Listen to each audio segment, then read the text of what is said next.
Hello sir. Hi, good morning. कैसे हैं आप? बहुत बढ़िया। जी, राजस्थान सोलर एसोसिएशन ने जोधपुर में आकर एक्सपो किया है, तो इसके बारे में क्या कहेंगे आप? ये बहुत अच्छी पहल है बिकॉज़ राजस्थान का और अगर हम भारत लेवल की बात करें तो जो रीजन है, रीजनल बेस्ड, यहाँ सबसे ज़्यादा इंस्टॉलेशंस हो रहे हैं बिकॉज़ यहाँ पर सबसे ज़्यादा इल्यूमिनेशन है और यहाँ पे बैरन लैंड भी बहुत अच्छी है। तो इसलिए सोलर के लिए जो मेन चाहिए वो सब चीज़ें यहाँ पर अवेलेबल है। तो यहाँ पर जितने भी किसान भाई है और जितने भी डेवलपर्स है, ईपीसी कंपनीज़ है, उनके लिए यहाँ पर एक एग्जीबिशन होना ज़रूरी था और उसका हमें ये तीसरा दिन है और हमें ट्रिमेंडस रिस्पांस मिला है। जी, जोधपुर को तो वैसे सन सिटी कहा जाता है, तो उस हिसाब से यहाँ सोलर की उतनी दिखी नहीं है अब तो आगे और क्या उम्मीदें हैं कि आगे आने वाले 5 साल में कितनी प्रोग्रेस हो सकती है सोलर को लेकर? जैसे मैंने बताया ये और आपने भी जो बोला कि ये सन सिटी है, तो यहाँ पर सबसे ज़्यादा एल्यूमिनेशन होने की वजह से अगर यहाँ पर जितना भी लैंड अवेलेबल है उतना अगर हम लोग सोलर के तहत अगर इसको सोलर फार्मिंग में कन्वर्ट कर देते हैं तो पूरे इंडिया का जो पावर रिक्वायरमेंट है वो फुलफ़िल हो सकता है। तो यहाँ पर बहुत बड़ा अपॉर्चुनिटी है और उसी को इनकैश करने के लिए आज सारी इंडस्ट्रीज़ यहाँ पे इकट्ठा हुई है। जी, तो आयन ने जोधपुर में आगे क्या देख रहा है, किस तरह बिजनेस को देख रहा है, किस तरह ग्रोथ लाना चाह रहा है, आयन ने अपने बेसिस पे क्या करना चाह रहा है? जैसे कि मैंने बताया, आज तक यहाँ पर हमने 150 मेगावाट से ज़्यादा के ऑर्डर्स कन्वर्ट कर लिए हैं जो कि कुसुम सी के तहत है और ये हम लोग डायरेक्टली किसानों के साथ टाई अप कर रहे हैं।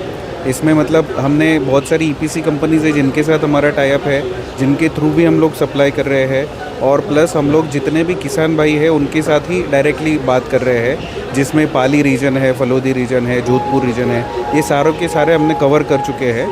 और विशेष बात यह है कि ये सारे किसान जो है यहाँ पर हमें एज अ गेट टुगेदर हम लोग मिल रहे हैं, हम एक दूसरे को दिवाली की शुभेच्छाएँ भी दे रहे हैं।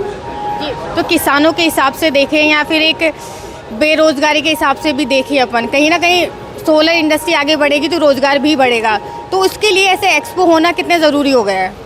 ये बहुत इम्पोर्टेंट है। एक्सपो यानी एक ब्रांड पोजीशनिंग की बात है, ब्रांडिंग की बात है और विजिबिलिटी की बात है। जब तक एक्सपोज नहीं होंगे तो तब तक आपको पता नहीं चलेगा कि भाई आपके लिए ऑप्शंस कितने हैं।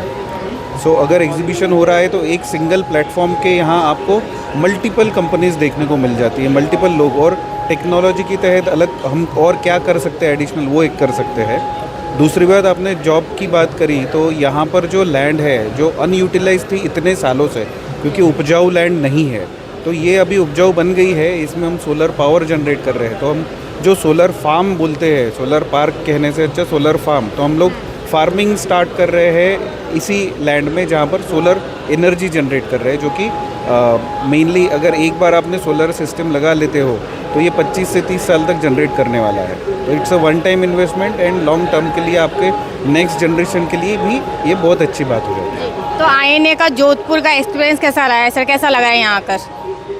हमें बहुत अच्छा लगा है। हम लोग मतलब विशेष ध्यान दे रहे हैं जोधपुर की तरफ, जोधपुर रीजन की तरफ, और इसीलिए हमने इंडिविजुअल भी हमने इवेंट्स किए थे और अभी आरएसए के तहत ये जो भारत सोलर एक्सपो हो रहा है इसमें भी हमने पार्टिसिपेट किया और हम लोग यहाँ पर विशेष हमारा एक उद्देश्य है कि यहाँ पर हमारा मैक्सिमम जो है कस्टमर बेस बने और हम लोग उनको सर्व कर सकें। तो यहाँ का management colour and design team ने किया, तो उनके काम के बारे में कैसा रहा है उनका काम, वो कैसा लगा?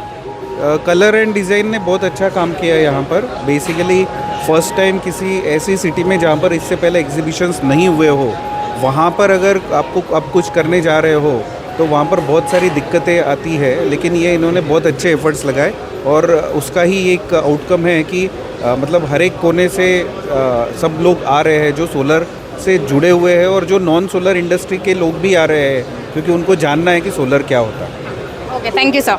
Thank you so much.